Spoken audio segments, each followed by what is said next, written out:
Sponsored by Taylor Freelance, Rainier Ballistics, Hodgson Powders, and JPL Precision.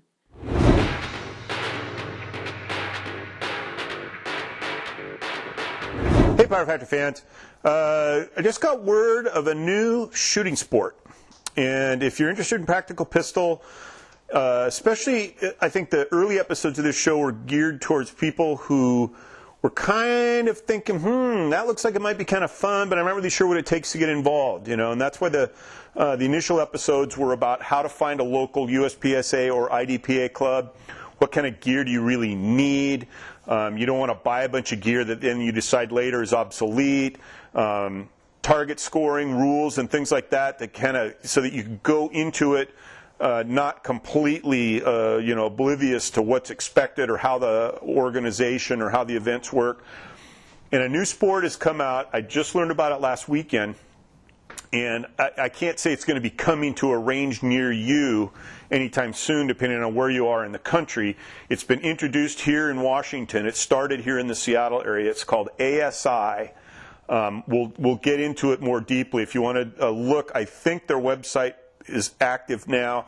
I'm going to coordinate with the guys to probably go out and shoot a match, get some little more involvement in it before I really try to do too much describing.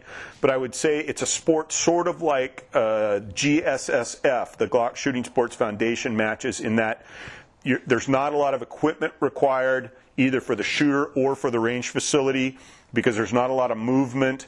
It's designed essentially or geared more towards indoor ranges so that all the rounds pass straight down range. You're not going to be shooting at great angles. You could probably get through a match depending on whether it's geared really towards people that can just come with a gun in the GSSF format or draw from a holster. But it's an introductory sport where there's not a lot of rules, there's not a lot of divisions, classifications, very simple, very straightforward. The matches have been run here locally for, I think, 3 or 4 months now. There's been one active club, kind of like the test case, that's been going since, I think, around Christmas time. And by the end of March, there will be, I believe, 4 active clubs here in the Seattle area. So I'm going to investigate that, but it's just another way to get new shooters involved. It sounds like they've got, husband and wife groups showing up, guys bringing their girlfriends, and I think that's one of the things that the shooting sports have tried to appeal to women, try to get them started. I think this is just another example of a way to get people into the shooting sports, downplaying the competition side of it. It sounds like they're trying to foster this idea that you're coming to improve your shooting abilities and kind of downplaying you're trying to beat this guy next to you.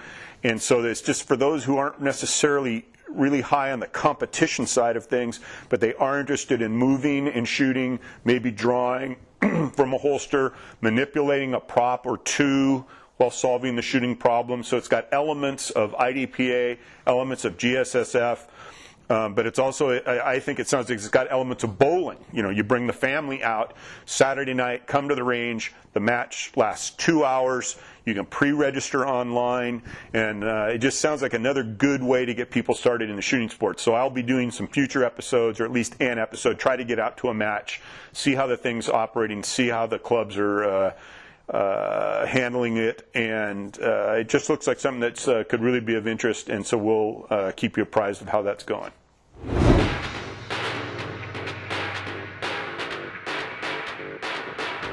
Hey, Power Factor fans. Another AM edition of the Power Factor Show. And we're in our ongoing series of new IDPA rules. We're going to cover the new compact carry pistol division. I mentioned it in an earlier episode, and in fact it was so new that I called it something like custom carry pistol, but it's compact carry pistol. And the idea behind it was, I think IDPA headquarters had a notion that there should be a limit on the total number of divisions. And because ESR, Enhanced Service Revolver, and SSR, Stock Service Revolver, had been combined into a single revolver division, that left room for adding another division. And the membership was allowed to vote, encouraged to vote, on do you want a compact carry division or do you want a carry optics division? And I think there was a sense that, boy, the carry optics division is a really cool idea. That's probably the future, if not 10 years in the future, 20 years in the future maybe, of widespread use of optical sights on carry guns. Most of the time, even 5 years ago, when I thought of optics on a gun, I thought of either a cylindrical scope or the heads-up display style Seymour sight that you see in USPSA open competition. But in the last 5 to 10 years, there's been quite a lot of advances in miniaturizing electronics, toughening electronics. I mean, that's the other thing. The traditional red dot scopes that you see in USPSA Open are almost always mounted to the frame. But these miniature red dot optics are small enough that they can be mounted to the slide. And if you look at the way they're mounted, they don't take up a whole lot more room on the gun than a conventional adjustable iron sight. They just are a little bit taller, and there's a sense that, boy, this would be kind of a groundbreaking thing to establish this carry optics division. But I think the flip side of that is there are very few of those guns around right now. Smith & Wesson, I think, sells a package of one of their M&P guns with the red dot optic, I think, already mounted. And other makers are making optics-ready guns that have part of the slide already milled away, and then just a blank plate, bolted over that to cover it, just sort of like you see on any kind of a gun that's scope mount ready. You just pull that little panel off and you can bolt your red dot on there. And I think there's some excitement about that, but in practical terms, I think in the year 2015, I don't know how many people would go out and buy a gun for that competition division, or how many people already have a gun for that division. So I think that probably is what hurt it. As good of an idea as it was, and excited as some people were about it, I don't know in 2015 that it's all that practical. So the division that was adopted as the new division was compact carry pistol.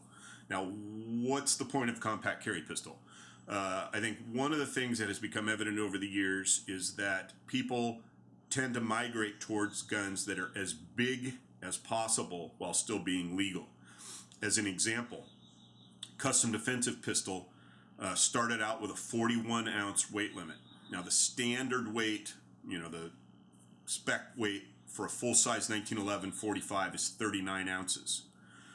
You start adding accessories to it, full-length guide rods, all-steel mag wells. The weight starts to go up. So the weight limit was increased from 41 ounces to 42 ounces. Then it was increased again to 43 ounces. And so you see people carrying these giant guns as big as will fit in the box. I mean, people are resorting to the adjustable sight on some guns. People will actually have to compress the sight down flush to the slide to force the gun down into the box. And people really tend to migrate towards the biggest gun. And so in CDP, you see 5-inch 1911s with a lot of weight-adding stuff on them. In ESP, same thing. Mid-bore 1911s in 40 or 9mm 38 Super. You're seeing Glock 34s, Glock 35s. These guns with 5-inch or even slightly longer than 5-inch barrels, as long as it fits in the box. There's no limit to the barrel length. I mean, the limit is defined by the dimensions of the box. Well, what's new about CCP is that there is a specific barrel length limit. Prior, there was a barrel length limit for ESR, SSR, and BUG, but SSP, ESP, and CDP were limited only by the size of the box. So CCP, compact carry pistol, follows in the tradition of BUG and revolver in that there's a defined barrel length max of 4.1 inches. So what that does is essentially doesn't so much create a division for small pistols as it creates a division that excludes the really big pistols. Because one of the things about the CCP, we've got a new box, of course, for the new division. While the box limits the thickness of the gun this way, it does not limit the height of the gun. So any gun that has a full-length grip, be it whether it's a CZ or a XD or a 1911, whatever it is, full-length gripped guns that are currently legal in ESP, SSP, and CDP are still legal. They'll still fit in the box as long as the barrel is less than 4 inches. And that's another new wrinkle in this, is that even if the gun fits in the box, you still have to pass the 4-inch barrel limit, or 4.1-inch barrel length limit. So it's not just a box test, it's the box and the barrel length. And then, of course, there's the spacer that fits in the bottom of the box to limit the thickness of the gun, reducing the maximum thickness from 1 5/8 to 1 3/8. Now, the only instance that I've, in my somewhat limited investigation, the only time that should be an issue is if you're shooting a 1911 style pistol with wide ambidextrous safeties. I think any 1911 with a single-sided safety, any gun that has a decocker, even one on both sides of the slide, it's not going to be an issue. But the 1 3/8 limit is limiting for 1911s with ambi safeties. So what was the idea behind, what led this dimensional change? Headquarters said, we're looking for something like a Glock 19 size. That's kind of our poster boy for CCP. So here's the Glock 19, and you can see, as I sit it in the box, that it's clearly fitting in the box. I mean, we've got slightly extended base pad on here, but the gun, there's still a 1/2 inch up at the top. There's still a little gap at the bottom. And the barrel is probably about a quarter inch, 3/8 of an inch below the 4.1-inch limit. So the Glock 19 is, in that sense, kind of a dimensional poster boy. But, of course, a gun that has a longer butt, like the Glock 17, if it had a shorter barrel, it would also be CCP legal. So the real difference, really the only difference that you're going to see effectively between ESP and CCP is the barrel length, and then only in guns that are slightly too long. So for instance, a full-size all-steel 1911, not full-size, full-length frame with a 4-inch barrel, which a lot of them have. The classic Commander barrel length is 4 1/4 inches, and that won't fly. But a lot of the more modern 1911s, instead of having the somewhat 5-inch government model, 4 1/4 inch Commander, 3 1/2 inch officer's model, in the last 10 years or so, the lengths for 1911 barrels have pretty much been standardized at 5-inch, 4-inch, and 3-inch. So any gun with a full-length grip and a 4-inch barrel is going to fit in CCP.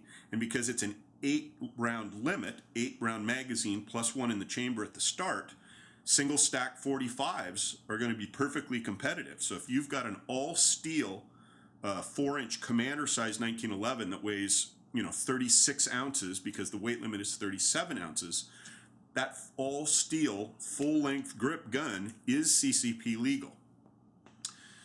Now, not to get good on the people who came up with the specifications, but it seems to me that when people really start thinking about compact and making guns more concealable, the area that you really are concerned with in terms of concealability is the length of the grip frame, not the length of the barrel. I don't find a 4-inch gun any easier to carry than a 5-inch gun, but it's certainly easier to conceal a gun with a 6-round magazine, I'm thinking in single stack terms, 6-round magazine than an 8-round magazine. And I think there are very few, if any, guns on the market that have a distinctly short grip and a disproportionately long barrel. So if it had been up to me, I would have had the rules revolve around the length of the butt, and then just take what length barrel comes with it, because all short-framed guns also have short barrels. So for instance, look at the box again. The height of the box is limited for bug division. And I think we would have been better served maybe to have used the bug height to limit the length of the grip. I mean, if we're really talking about the CCP division as being designed around guns of the Glock 19 size, the box is tall enough to allow guns with a full-length grip, and then all you're doing is shortening the barrel. And you're not even necessarily shortening the barrel. There are a lot of pistols that people are already shooting in ESP that have 4-inch barrels. So it's not like you're going to have to run out and buy a new gun to shoot in CCP division. If you're already shooting in SSP or ESP, your gun very well may be legal already. But what is going to happen is you're going to see these really big, heavy guns excluded from CCP.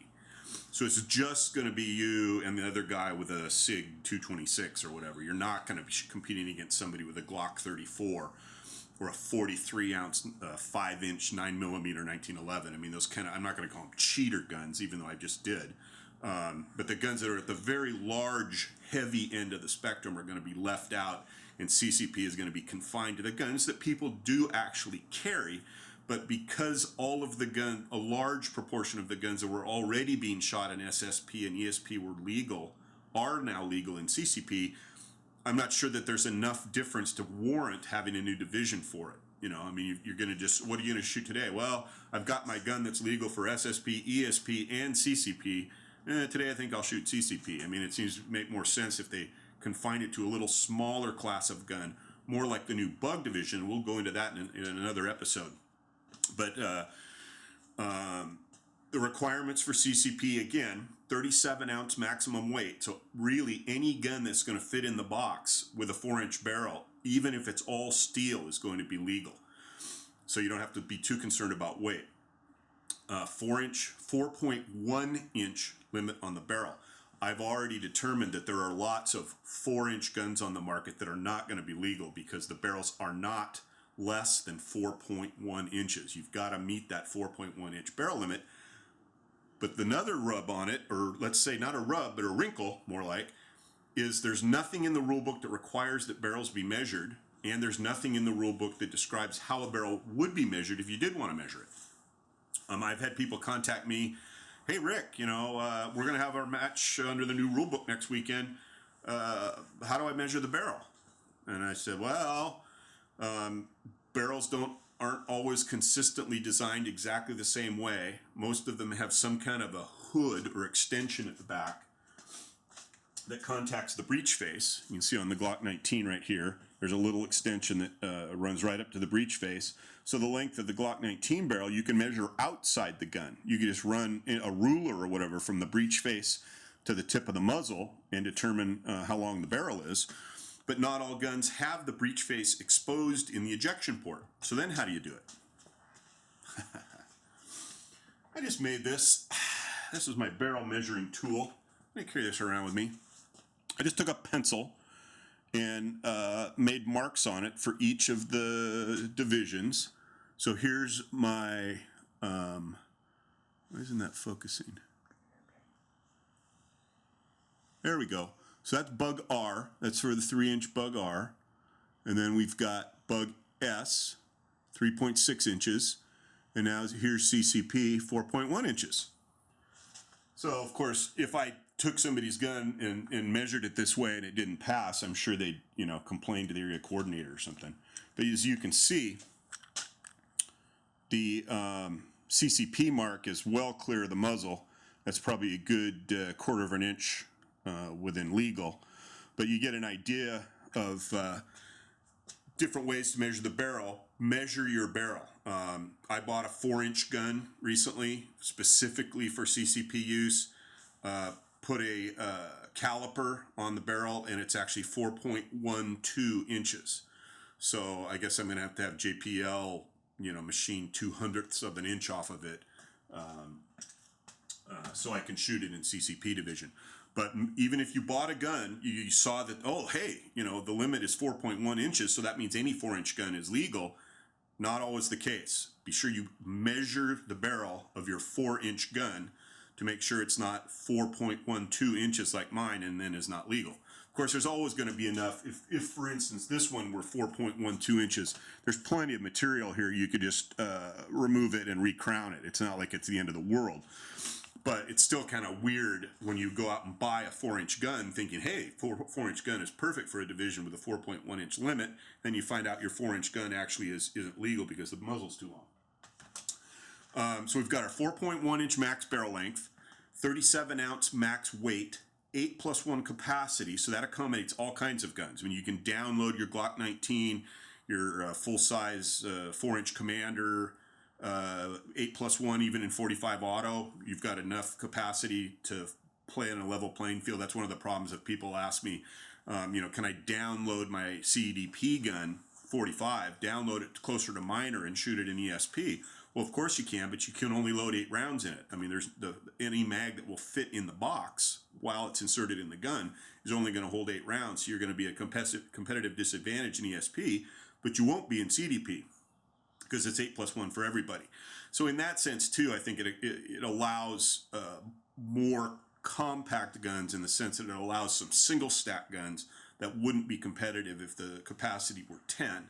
But again, just in terms of physical size, we're talking full length grip frame and a 4-inch barrel.